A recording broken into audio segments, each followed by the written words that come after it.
Të ndëruar të pranishëm në këtë xhami, vazhdojmë me mësimet dhe porositë që i marrim nga libri Riyadus Salihin të Imam Neveviut rahimahullahu taala,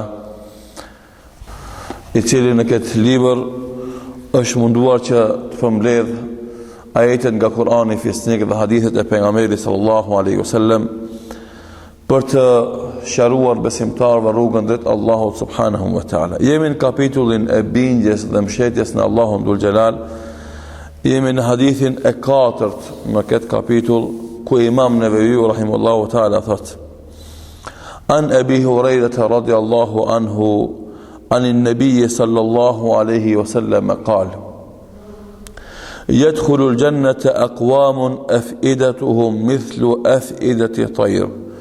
رواه مسلم. قيل معناه متوكلون وقيل قلوبهم رقيقة. Thot Imam Neveviu rahimahullahu taala, hadithi 4 në këtë kapitull na tregon Abu Hurairah radhiyallahu anhu, i cili thot se pejgamberi sallallahu alaihi wasallam ka thonë: hyn në xhennet disa njerëz që zemrat e tyre i kanë sikur se zemrat e shpenzëve. E transmeton Imam Muslimi sa ju në ti. Çfarë do të thonë sikur se zemrat e shpenzëve? Imam Neveviu vet e ka shëruar këtë dhe ka thonë, dikush pi ulemave ka thonë se i kanë zemrat e tyre të mbështetura në Allahun dhul xhelal.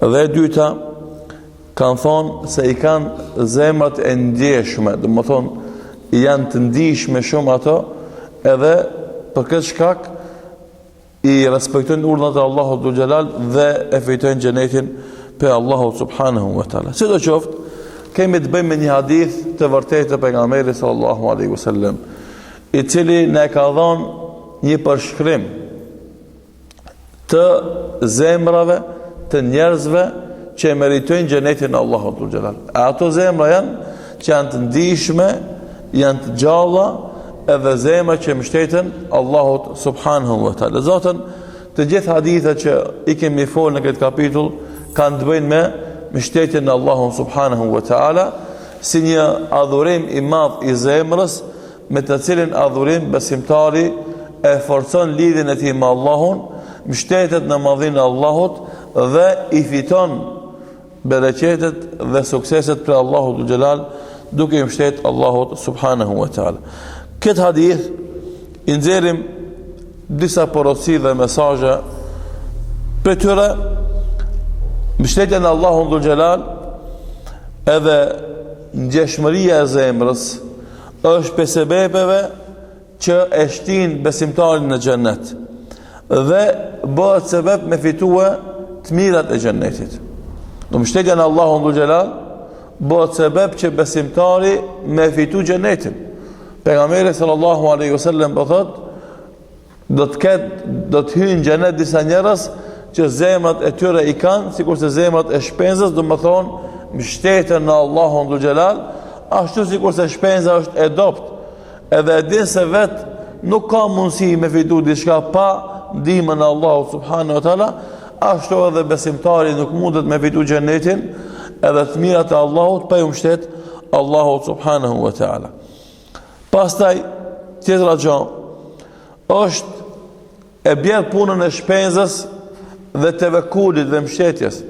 Dhe këtë e shëron pas në hadithin tjetër, pak më vonë ka marrë mas 2 haditheve apo 1 hadithit, se mbështetja e shpenzëve në Allahun dhul xhelal është me sebeb, nuk është thjesht unë po i mbështet në Allahut edhe nuk lëvizi hiç, edhe nuk e bëj sebepin hiç, sikur se kena përmend edhe në sharimin e haditheve të kaluara.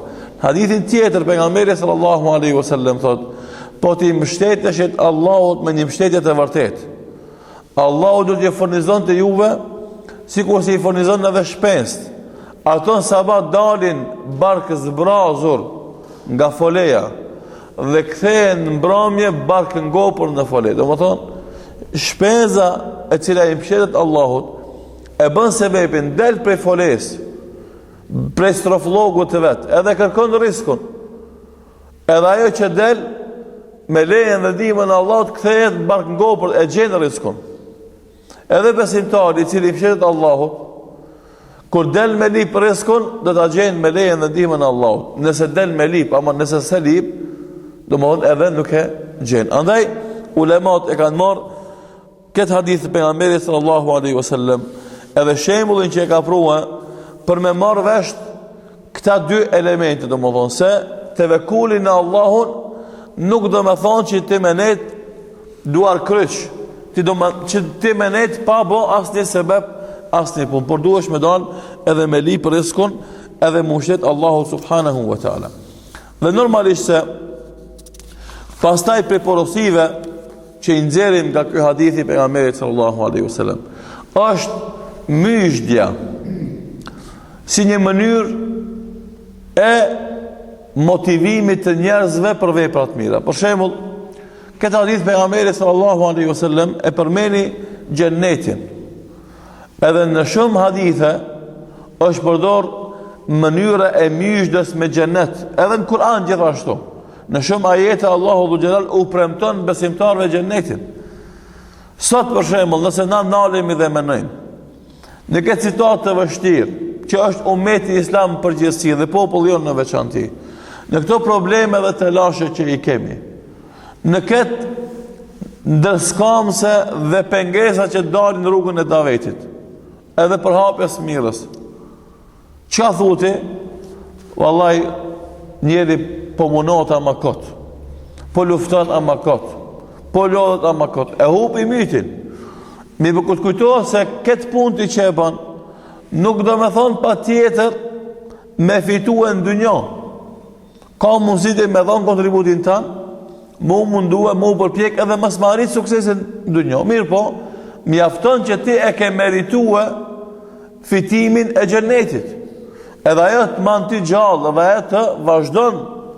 Ande Allahu Dhul Jalal i tregon pejgamberit sallallahu alaihi wasallam, imma nuriyannaka ba'da alladhi na'iduka.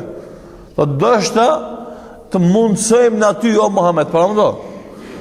Allahu Dhul Jalal thot Muhammedit, do shta ta mundsojmë ty o Muhammed, të shofish një pjesë të asaj që ta kemi premtu. A unë të vafajennaka, apo ta marrim shpirtin para se mi po gjëra që të kemi premtu ty. Nëse Muhammedi sallallahu alaihi wasallam nuk ka garantë se i shef të gjitha premtimet e Allahut, e nasi besimtar, mas ti, ma dopë se aj, normalisht që ka mundësi me punu shumë edhe mos me po suksesin. Andaj njeri lodhet edhe mërzitet, ama kur i kujtohet xhenneti edhe premtimi i Allahut me xhennet, atëherë ajo jashton vullnetin edhe më shumë. Zotën, kush e bjerë muslimanin 5-20 minuta me ardhë në xhami me farë sabajnë? Që e xhennet? Kush e largon besimtarin për haramit? Që e shpresimi i xhennetit? Kush e bën besimtarin me fliu për Allah? Që e xhennet? Andaj motivimi me xhennet edhe myshja me xhennet është mënyrë pejgamberike, është metodë pejgamberike që ka përdorur pejgamberi sallallahu alaihi wasallam, edhe normalisht se edhe na si besimtar duhet me e përdor për me i tërhek dhe më thonë njerëzit në fejnë Allahu subhanahu wa ta'ala. Thot Allahu Dhul Jalal duke i përshkujt pejgambert e Allahut, kana an-nasu ummatan wahidatan faba'atha Allahu an-nabiyyin mubashirin. Njerëzit ishin një ummet e Allahu i çoi pejgambert mishdegji. Edhe na fatkeqësisht kanë herë kur komunikojmë me të tjerët, me ata që janë më dopt fetarisht, apo me ata që ma nuk i njohin rregullat fetare, ma tepër e përdorim gjuhën e kërcënimit dhe friksimit dhe vështirësimit, sa gjuhën e myshdes, edhe afrimit edhe lehtësimit. Pejgamberi Allahut Muhammedi sallallahu alaihi wasallam ka ardhur për t'ia letuar njerëzimin në përgjithësi, edhe muslimanëve veçanti.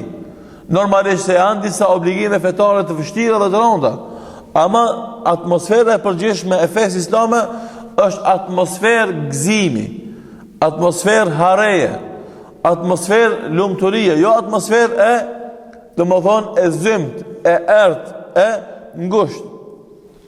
Për këtë shkak pejgamberi sallallahu alaihi wasallam thot: "Yassiru wa la tu'assiru, bashiru wa la tunaffiru." Lehtësoni dhe mos vështirësoni, dhe jepni myshdë dhe mos largoni. Domthonë mundohu njerëzit mi afru. Edhe me fjalë të buta, me fjalë të ëmbla, me fjalë të mira, me i kthi ka kibla, me i shti në ibadete, me mu bo sebeb, me bo vepra të mira. Andaj muslimani secili, davegjia, hoxha, alimi, duhet më mundu që muslimanëve ju përhap lajme të mira. Pejgamberi sallallahu alaihi wasallam prej tërbijes së vet e ka pas saba, mas e kanë forë sabajt musliman, ka vetë, a ka pa dikush në ëndër të mirë, para mendo. Ëndër. Jo pun, ëndër. Pse? Se me mundu që edhe ëndërën që ki pa natën, a është e mirë, me e të regu e aj ashabi Muhammed e ky me e komentue, e me koment mirë, që me përhap dhe më thonë atmosferë të mirë. Pra më dhe për shemull, neve sot me nëndodhë dikush për gjematlive ka po një ëndër të mirë edhe ne e kalzon neve. Ëndër interesant, e bukur, e mirë, e këndshme. Këtë neve në gëzohet shpirti. Këtë neve në disponohet gjendja. Andaj, edhe këtë e ka përdor pejgamberi sallallahu alaihi wasallam që në mesin e muslimanëve me përhap disponim, me përhap dhe më thonë atmosferë të mirë. Edhe thot pejgamberi sallallahu alaihi wasallam e don të optimizmin. Këtë kjo është një pjesë e asaj që themi na përdorimi i myshdeve për të komunikuar me të tjerë, edhe ky komunikim padyshim se është komunikim i xheirit edhe i bereqetshëm. E dyta metodë që është përdorur në këtë rast, në këtë hadith pejgamberi sallallahu alaihi wasallam, i cili është shumë i shkurtë, ama ulemat kanë nxjerrë domosdoshmë mësime të shumta, është që inkurajimi për të bënë një vepër të mirë. Tash, pse më ushqet Allahu dhul xhelal? Pse? Thot sepse duke i ushqet Allahu dhul xhelal e fiton xhenetin. Pas ka thonë pejgamberi sallallahu alaihi wasallam, disa njerëz kanë me hinë xhenet. Pse? Sepse zemrat e tyre i kanë sikur se zemrat e shpenzëve, që do të thonë janë zemra të mbështetur në Allahun xhelal. Se shpenza si shpenzë, të gjithë na e kena po, do të thonë është një krijesë e dopt. Edhe e frikshme, frigohet. Me një zhurmë shumë më të vogël që ki pa ato mbledhen më një vend me pi ujë shembull ose me hongër ushqim, si një zhurmë më e vogël ata ikin. Do janë krijesa të dobta edhe që frigohen shumë. Për atë shkak ka përmendur si shembull pejgamberi sallallahu alaihi wasallam se ato nuk kanë mundësie me vazhdu jetën pa u mbështetur në Allahun. E para dhe dyta, friga e tyre është ajo që duhet me qenë cilësi e besimtarit, me u frigu Allahu dhul xhelal, ashtu sikur si frigohet, domethënë kjo shpenzë njerëzve apo gjërave në përgjithësi. Dhe kjo shpenzë e dopt, e ngratë, edhe e këndshme gjithashtu, duhet me qenë në këtë formë edhe zemra e besimtarit në lidhje me Allahun subhanahu wa taala. Dhe duke zbut zemrat e njerëzve, se njeriu zemrën e tij ka mundësi me pas të ngurtë, si shkambi. Edhe pse Allahu dhul xhelal thot, kapi shkambive gur, shkam i madh i malit, i cili qohet prej frikës për Allahu dhul xhelal, qohet. Edhe na kena pa, domethënë ka kena ecë udhë na për malin, na për bjeshka, shkami i madh u ka qoh. Edhe del ujë për atij shkamit. Allahu në Kur'an e përmend, thotë se ky shkam u ka qoh prej frikës nga Allahu dhul xhelal. A ka zemra, para mendo, zemër, cop mishin, a kena pa zemër. Ka zemër që është më e fortë se ky shkam i gurit. S'do me një kondisan, gur, granit, jo gur, po ma shumë se gur, granit. Ama zemra e besimtarit është zemra e zbutun, është zemra e but, është zemra e cila, domthon, kur një në lem të keq pezmetohet, ndikohet, ka emocione, e ndishme. Andë normalisht që edhe kur i vinë lajmet e Allahu dhul xhelal, domethënë ajetet apo porositë e pejgamberit sallallahu alaihi wasallam, edhe ato nuk mundet mi kalu ato pa u ndiku. Andë ndikohet shumë shpejt, por edhe këtë e kemi pa. E shefti një musliman të devotshëm me zemër të butë, fillon imami, hafizi me lexu Kur'an, si t'ja fillojë një ajet 2-3 i rredhi lot. Më njëherë e ka plon ajo për ulja dhe respekti karshi Allahut. Dhe ki tjetërin Mërë beret i hafëzin më të madhë dënjohës, badjava, li t'i zëve 10 saat Kur'an, badjava, gur, si dridhët zemra hiq, si levizët zemra hiq. Andaj, në këtë rast pejgamberi sallallahu alaihi wasallam e inkurajon besimtarin që me zbutë zemrën, edhe me mështet Allahu dhul xhelal, edhe me pas emocione dhe ngjeshmëri për të fitu xhenetin si shpërblim për Allahu subhanahu wa taala. Gjithashtu, prej mësimeve dhe porosive ose mënyrave që janë përdorur në këtë hadith pejgamberi sallallahu alaihi wasallam është se friga për Allahut dhe mbështetja në të neve na çojnë në xhenet, sikurse u përmend këtë kapitull edhe në këtë rast. Edhe kjo, domethënë e ka kuptimin e pjesës së fundit të hadithit. Zemrat e tyre janë sikurse zemrat e shpenzëve. Si e përmendëm pak më herët, zemër e cila domethënë nuk mundet vetë me bëu asnjë sen pa u mbështetur në Allahun dhul xhelal, edhe e cila ka frikë të vazhdueshme për Allahun subhanahu wa taala. Andaj kjo është ajo friga dhe mbështetja në Allahun e cila e çon besimtarin te xheneti, për të cilën thot Allahu inna ma yakhsha Allaha min ibadil ulama, me të vërtet Allahut më tepër i frikon ulemat.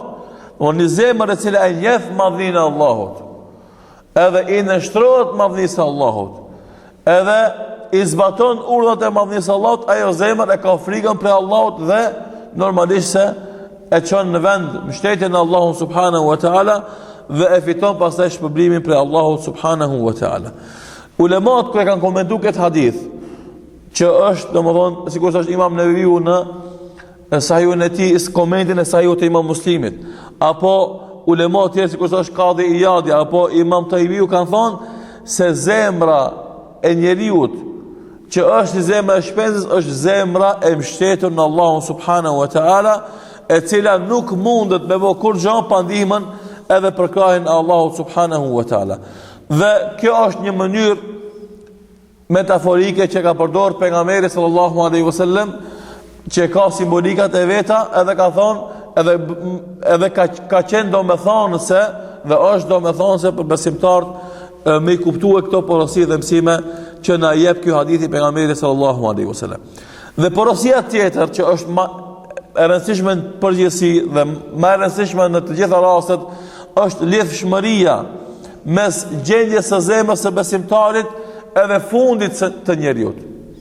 E ka lidh në këtë hadith pejgamberi sallallahu alaihi wasallam jetën e besimtarit prej të zemra e tij deri te fundi i tij.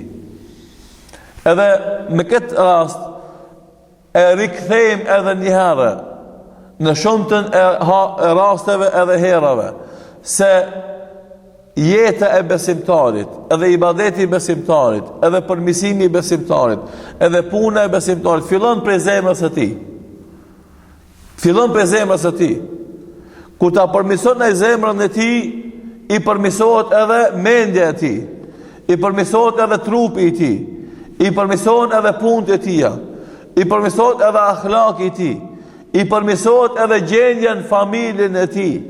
E pastaj përmirësohet gjendja edhe në shoqërinë e tij, edhe në umetin e tij, edhe në dunjan e tij, edhe në ahiretin e tij. Pra fillon prej kujt pen zemrën e tij, edhe këtë gjendja e tij deri në fund, deri në ahiret i përmirësohet. Edhe kundërta, si ti prishet zemra e tij, prej prishjes së zemrës deri në ahiret i prishet jeta e tij. Pse?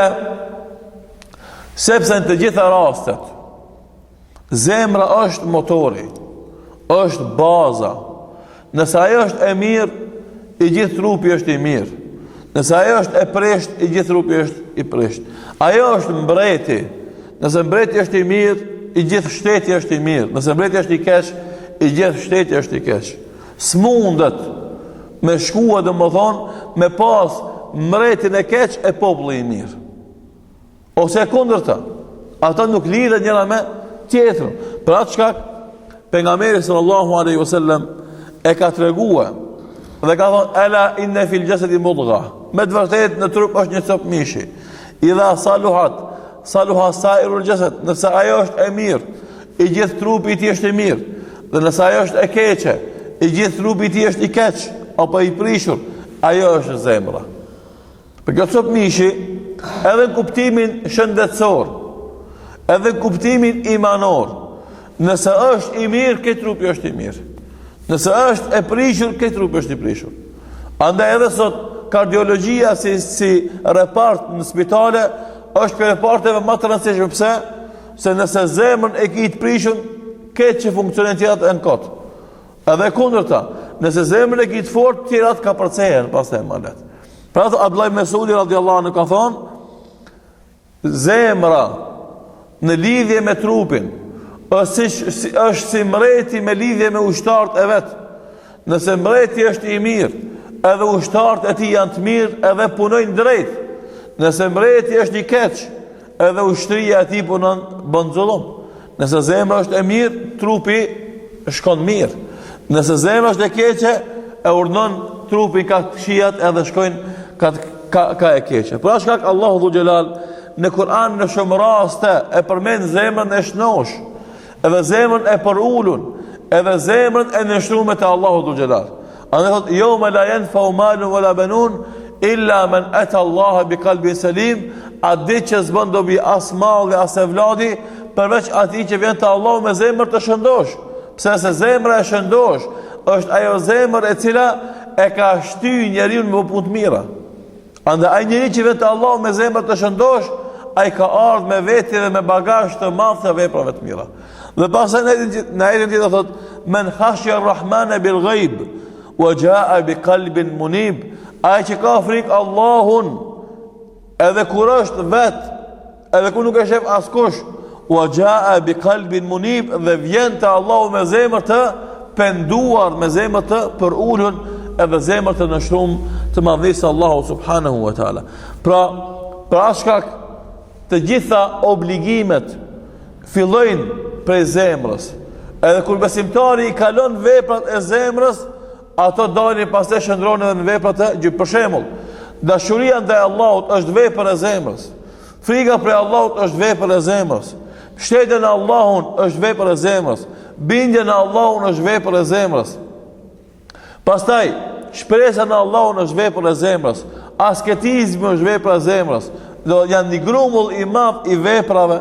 Falëndrimi dhe Allahut është vepër e zemrës. Durimi është vepër e zemrës. Janë një grumull i madh i veprave të zemrës. Kush i ka me veti e ka themelin e fortë. Ai le ndërton jo 10 kat, por 100 kat ndërtesë mundet me ndërtu. Ama ai që nuk i ka këto në zemrën e tij, ai 1 kat nëse ndërton 2 i rrezohet më një herë, pa themel. Edhe kemi pa në shumë raste të njerëzve që kanë ndërtuar, janë munduar me ndërtu shumë kate pa themel të fortë. Edhe si ka zgat shumë, 1 vjet 2 i ka rrah shtëpia. Edhe kemi pa në jetë. Janë se merr hujum, i ngre krahat dhe flatrat. Edhe ti mendon që ky në qiell ka me mri. Nuk shkoj shumë kohë. Edhe ra. Pse? Se o mundu mu ngrit nalt pa themel. Edhe normalisht çdo kush që mundohet me ngrit pa themel i bjerë. E që këto veprat janë të themelit. Thot Imam Ibn Hajeri rahimahullahu taala në këtë hadith që përmendëm hadithin e copës së mishit, e ka veçuar pejgamberi sallallahu alaihi wasallam zemrën, sepse zemra është komandanti i trupit. Nëse komandanti këtë rast është i mirë, edhe trupi i tij ka me qenë i mirë, nëse është i keq ka me qenë i keq. Thot pastaj wa fihi tanbihun ala ta'dhimi qadri al-qalb. Dhe në këtë hadith i jepet rëndësi vlerës së madhe që ka zemra, dhe insistimit për ta përmirësuar atë. Dhe insistimit për ta përmirësuar atë. Shpesh ndodh që njeri në odën e tij, në shtratin e tij, tunet fiton gjuna. Pse? Me punën e zemrës së tij. Shembull, i shkon menja edhe ja ka inati dikujt për muslimanëve për një punë pa nevojë, pa lidhje. Ai në odën e tij, shtratin e tij, nuk ka të bukur një sen. Vesh të fillu të menue me zemrën e tij, bën gjuna. Edhe kundërta. Njeri shtratin e tij, në odën e tij, i kujtohet një musliman i ngrat edhe i ngjallet dëshira për ta ndihmuar atë. I ngjallet ideja për ta ndihmuar atë. Apo mas paku bën dua, Allah ndihmoj me filanin. Ndihmoj me filanin. Do fiton sevape duke nejt, pa boku një send. Pse me zemrën tonë? Andaj xheneti fitohet me zemrat e tona të shëndosha që shkaktojnë vepra të mira. Edhe xhenemi fitohet me zemrat tona të prishura që shkaktojnë pastaj vepra të këqija. Naudhu billahi Allahu nurut. Andaj edhe ky hadith e ka këtë porosi të madhe që besimtari duhet me dhënë si zemrës së tij me pa zemrën që e bën ibadet Allahun ashtu siç e bën ibadet Allahun çdo gjë. Këtë rast edhe shpenst, edhe çdo se që ka e adhuron edhe e madhnon edhe i nështrot Allahu dhul xhelal. Vetë njeriu është krijesë që e bën adhurimin me dëshirë. Edhe për atë shpërblet edhe për atë ndeshkot, ama krijesat tjera të gjitha e madhnojnë dhe e adhurojnë Allahun subhanahu wa taala edhe shpenst, si krijesat Allahut i nështrohen Allahut dhe e madhnojnë Allahun subhanahu wa taala. Na lutim Allahun dhul xhelal na bën prej besimtarëve që i mbështeten Allahut dhe që kanë zemra të ndijshme për fjalët e Allahut dhe porositë e pejgamberit sallallahu alaihi wasallam, edhe me këtë i japim rëndësi edukimit edhe pastrimit të zemrës dhe shpirtit për të fituar pastaj të mirat Allahut në dunjë dhe të mirat Allahut në ahiret. Lutim Allahun në bëjë të dobishme dhe vepra të mira, lutim Allahun në khejr dhe bereqet në dunjë dhe në ahiret. Wallahu ta'ala alam wa sallallahu ala Muhammedin wa akhiru